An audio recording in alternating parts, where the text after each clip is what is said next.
Bonjour à tous et toutes et bienvenue au Good Morning Trading du 14 août 2020. J'espère que cela fonctionne puisque là YouTube vient de changer ce matin la façon de streamer, des nouvelles clés, une nouvelle interface et tout, donc je m'y retrouve pas beaucoup, mais bon. Ce qui explique 2 minutes de retard, ça fait juste une heure que j'essaie de comprendre leur nouvelle façon de penser le streaming. A priori, ça a l'air de marcher. J'ai pas de SMS, j'ai pas de WhatsApp en catastrophe en me disant on n'entend pas le son, on ne voit pas. Donc voilà, je prends pour base que ça fonctionne. Sinon, si vous n'entendez pas le son, ce sera un good morning pour malentendants lisant sur les lèvres. Ça m'est déjà arrivé une fois. Et puis, voilà, donc je prends pour base que ça fonctionne. Hier, c'était une magnifique journée de trading pour moi sur le Nasdaq. La plus belle journée de la semaine, ce qui m'a permis de faire une journée trois fois mes espoirs de gain. Donc aujourd'hui, ça risque d'être un petit peu plus mode repos parce que j'ai laissé aussi énormément d'énergie hier. Et ça, vous voyez, c'est important. J'ai dépassé mes objectifs de la semaine et je suis fatigué, donc ça peut être une journée, ce que j'appelle low trading, du trading très bas, de très faible intensité, c'est-à-dire plus du day trading, c'est de faire 2-3 opérations plutôt que 30 ou 40 comme j'ai pu faire hier. Pourquoi? Parce que c'est aussi ça le trading. C'est la gestion de sa forme et de son moral. Là, comme la semaine a été superbe, je préfère à la limite ne pas prendre de risques le vendredi, faire très peu de trading pour passer un bon vendredi, un bon samedi, un bon dimanche, être agréable et arriver lundi en pleine forme et confiant, plutôt que de m'acharner à trader aujourd'hui, à me prendre une grosse claque et puis après à être encore plus fatigué le vendredi, à faire la gueule le samedi, à refaire la gueule le dimanche et arriver le lundi un petit peu tendu sur les marchés. Donc ça fait partie de la gestion, hein, je le dis toujours, le trader c'est deux personnes à la fois, c'est à la fois le trader, celui qui prend les trades parce qu'il décide, et l'autre côté il doit faire aussi son propre coach, son propre entraîneur, en disant c'est bon, tu te reposes et puis lundi tu arriveras en pleine forme et tu t'éclateras les marchés. Voilà, c'était juste un petit aparté, mais ça c'est super important de savoir gérer ça, et souvent beaucoup de traders ne le font pas. On va passer à l'analyse technique. N'oubliez pas de vous abonner sur la chaîne YouTube pour recevoir les notifications sur les vidéos. J'ai prévu de vous faire une vidéo sur les prix Nobel hier, mais le marché a tellement bougé que je suis resté scotché devant mon ordinateur, devant mes écrans de 15h à 22h. Après, j'étais très fatigué pour faire une vidéo. Je suis allé me coucher direct. 7 heures intensif de scalping. Voilà, ça vous tue. Et n'oubliez pas de mettre des petits pouces. C'est bien agréable, ce qui me permet de me lever pour vous faire le Good Morning Trading. Calendrier boursier, on a deux choses très importantes aujourd'hui. À 11h, on a la seconde estimation du PIB de la zone euro pour le deuxième trimestre. Ça va être suivi, et surtout, à 14h30, on va voir aux États-Unis les ventes au détail. Alors, normalement, les ventes au détail, c'est pas, comment vous dire, une indication majeure qui peut faire trembler les marchés, mais on est dans un contexte spécial. Pourquoi le contexte est spécial? Parce qu'on a eu des statistiques cette nuit sur la Chine qui ont été décevantes. Les ventes au détail chinoises, cette fois-ci, ont baissé de 1,1% sur un an au mois de juillet, alors qu'elles étaient attendues en hausse de plus 0,1%. Donc, pas bon signe du tout sur la Chine. Et la production industrielle est ressortie aussi inférieure aux attentes, en hausse de 4,8%. Alors ça paraît important, mais on part d'une production industrielle qui a été complètement stoppée pendant 3 mois, et le consensus était à 5,1. Donc on a deux statistiques chinoises, la production industrielle et les ventes au détail, qui ont été inférieures aux attentes. Donc c'est pas des super signes. C'est pour ça que les ventes au détail américaines vont être extrêmement surveillées, et 14h30 ça peut vraiment se mettre à bouger. On passe à l'analyse technique, juste pour vous dire que actuellement sur les marchés européens ça stagne. Le DAX est revenu sur les 13 000, donc super. Toujours au-dessus des 5 000 sur 440, avec difficulté à passer au-dessus de 5 050 classique. Et puis on a les indices américains, malgré les mauvaises statistiques chinoises, qui sont dans le vert, qui semblent vouloir continuer à appuyer, avec un Nasdaq, c'était démentiel hier, qui est toujours au taquet. Voilà. Dernière chose à vous dire au niveau du climat psychologique des marchés. Donc on commence à avoir des mauvaises statistiques chinoises décevantes. Ça ne fait pas baisser les marchés. Donc ça montre vraiment qu'on a un marché haussier, que les gens veulent acheter. Quand il y a des mauvaises nouvelles, ils disent c'est pas grave et ils continuent d'acheter. Sur le front du coronavirus, ça se passe beaucoup mieux aux États-Unis. C'est peut-être aussi ce qui explique que les indices américains montent. Ils recréent des emplois. Le nombre de cas de personnes atteintes par le coronavirus semble arriver à un palier. Donc quand on est à un palier, ça risque de commencer à décroître. Et c'est ça qui est, c'est pile le timing qu'on a eu. On a eu l'Asie, à peu près 3 mois de décalage avant la pointe en Europe. Et puis la pointe américaine 3 mois après l'Europe. Et toutes les zones géographiques ont à peu près le même cycle. Donc là, on est pile dans le cycle où normalement aux États-Unis, ça devrait commencer à décroître. Par contre, on n'a toujours pas fini avec le coronavirus, hein, malgré entre guillemets l'espoir du vaccin russe. Alors le vaccin russe est en phase 2. Pour vous donner un ordre d'idée, on a 7 vaccins dans le monde, je me suis renseigné, qui sont en phase 3. Donc c'est la phase encore plus avancée que le vaccin russe. La phase 3, c'est que c'est testé sur au minimum 30 000 êtres humains. Et si ça fonctionne bien, voilà, c'est approuvé par la communauté scientifique.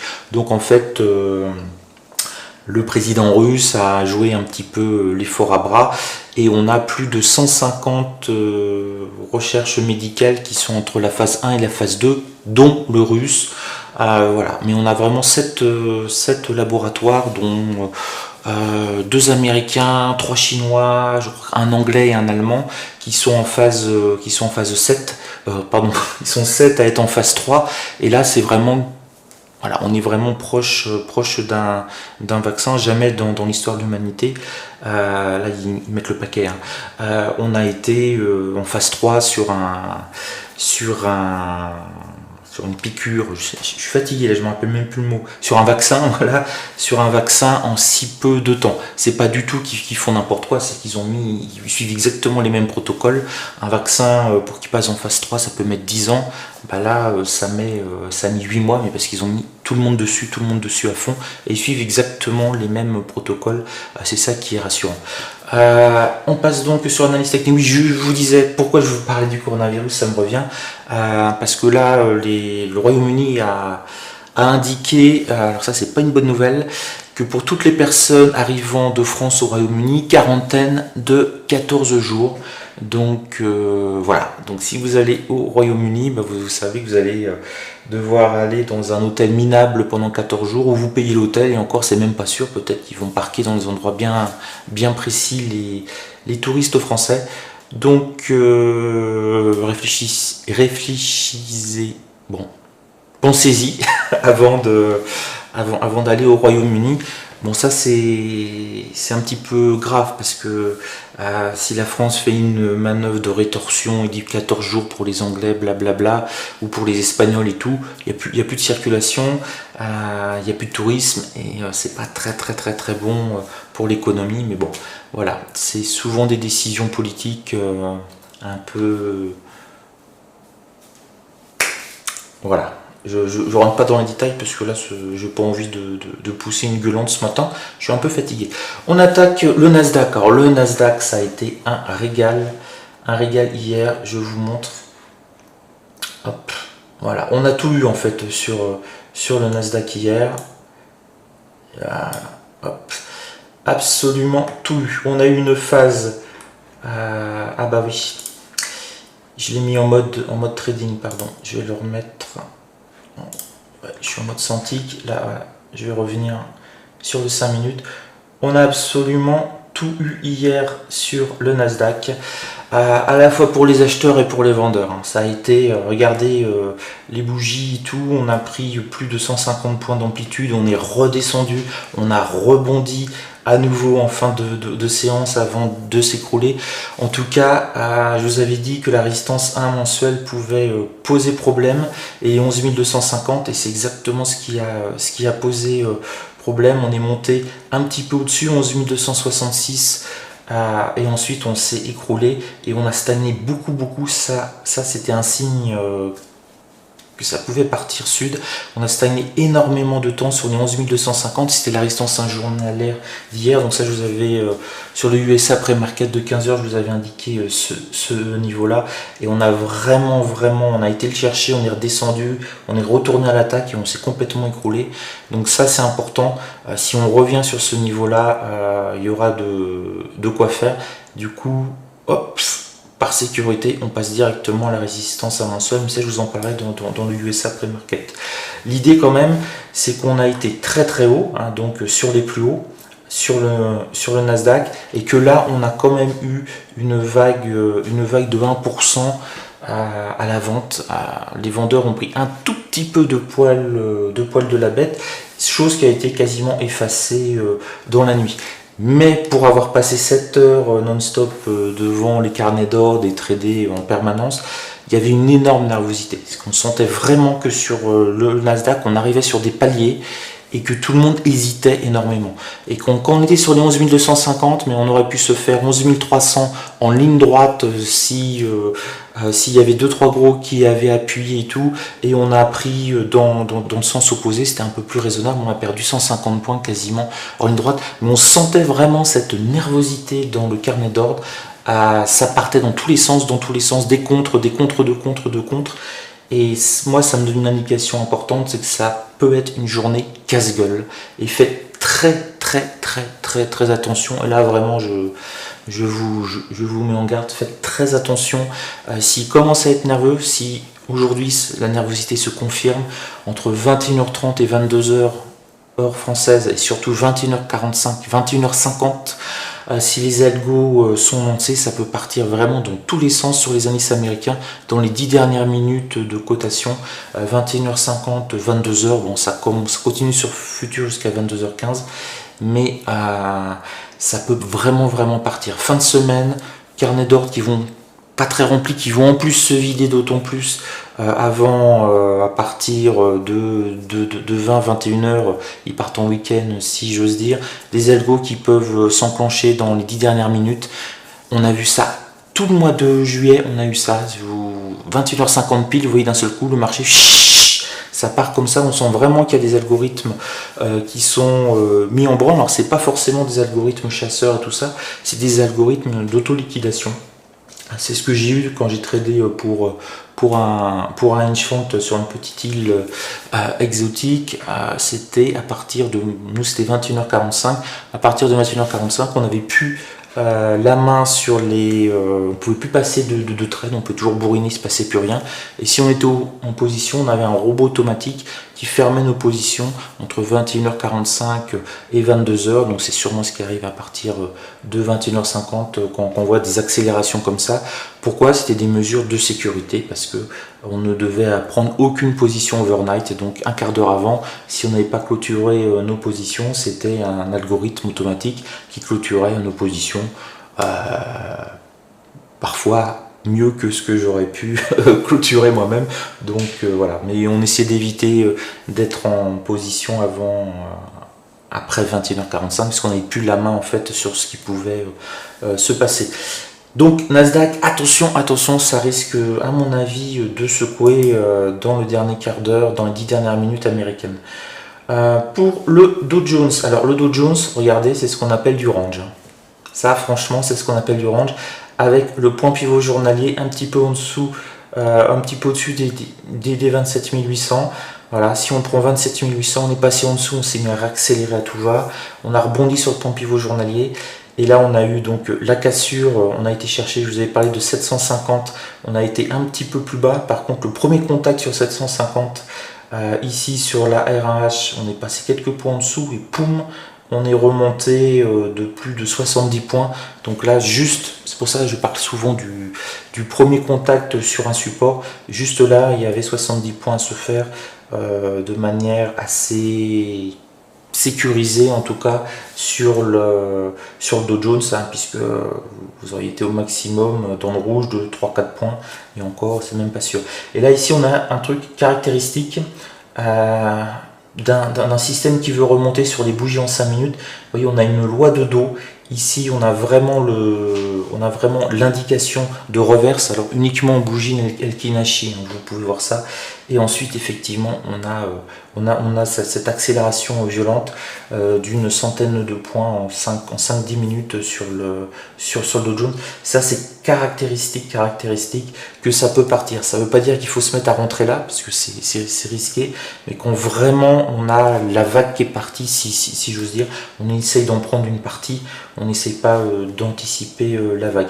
Mais ça, c'est un bon signe sur Dow Jones, c'est qu'ils ne veulent rien lâcher, et on est quasiment au contact, les 750 ont bien fait rebond, et on est au contact quasiment des 27 900, donc ça repart. Le Dow Jones a repris 0,24. Le Russell, rapidement, je l'attends toujours, hein. J'attends toujours au-dessus de 2600, mais bon, pour le moment, il veut pas y aller. Chose intéressante, la petite pointe là au-dessus de la R2 mensuelle, et on a à 8h15, à 8h10, on a tout de suite une petite claque. S&P 500, exactement le même schéma que le Dow Jones. Le point pivot journalier a super bien fonctionné. Regardez, on a exactement le même système. Loi de dos, 5 minutes, bougie d'invalidation, boum, ça part. Kiff bourricot, avec un a priori plutôt haussier sur le dos, parce que sur le S&P, parce qu'il monte là de nuit, malgré les mauvaises nouvelles chinoises, il monte. Le CAC 40, alors le CAC 40, je vous en ai parlé rapidement. Tant qu'il est au-dessus de 5000, il n'y a pas de souci.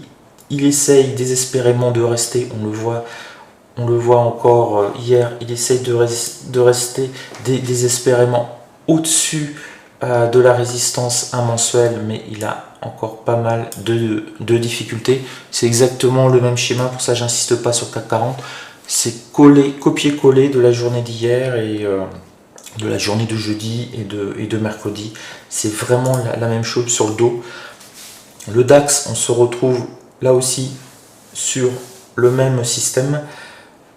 Tenir les 13 000, la petite ligne verte que je vous avais indiquée hier, elle a super bien marché pour le rebond, donc top, mais on est à nouveau stagnant entre la résistance mensuelle et cette petite ligne verte qui correspond là aux pointes ici. Ça, on est passé, je crois, un ou deux points en dessous, et boum, on a repris près de 100 points. Donc voilà, à bien mémoriser là ce support 12 915, 12 917. On ne le voit pas sur les résistances mensuelles ou hebdomadaires, mais techniquement, graphiquement, il est vraiment efficient. Eurostock, écoutez, on a l'impression que c'est le DAX, hein. On voit pas vraiment de différence, sauf que là sur l'Eurostock, j'ai pas de petite ligne verte que j'ai pu tracer. J'en ai une ici, mais je vous la mets pas parce qu'elle correspond à la middle ère mensuelle. Donc voilà, au milieu du chemin, là sur les indices européens, je crains un peu encore une stagnation. On sait absolument pas quoi faire, alors que heureusement c'est un peu plus mouvementé sur les indices américains. Je vous laisse, j'ai été un tout petit peu bavard. Portez-vous bien, faites attention. Là, je me permets encore d'insister sur la clôture américaine à 20h. Il y a des fois, ça paraît moins risqué que d'autres, mais là, avec la nervosité qu'on a eu jeudi, hier, ça peut être intéressant à voir. Alors bien entendu, si c'est totalement mort toute la journée, la clôture américaine risque d'être un petit peu morne. Mais si on a un copier-coller de la journée d'hier, si on a la même volatilité, la même nervosité, les mêmes doutes sur le carnet d'ordre sur les marchés américains aujourd'hui, le dernier quart d'heure américain, je pense que ça vaudra le coup de se mettre devant avec des pop-corn. Voilà, écoutez, je vous embrasse, n'oubliez pas de vous abonner à la chaîne, de mettre des petits pouces pour m'encourager à me lever tôt, à ne pas diffuser de pub sur la chaîne, et d'essayer de vous être le plus agréable possible. Et sur ce, écoutez, je vous souhaite une belle journée de trading, et si vous avez déjà fait votre semaine et tout, Peut-être prendre une journée de repos, c'est l'avantage, vous êtes votre patron, c'est vous qui décidez. Ciao à tous!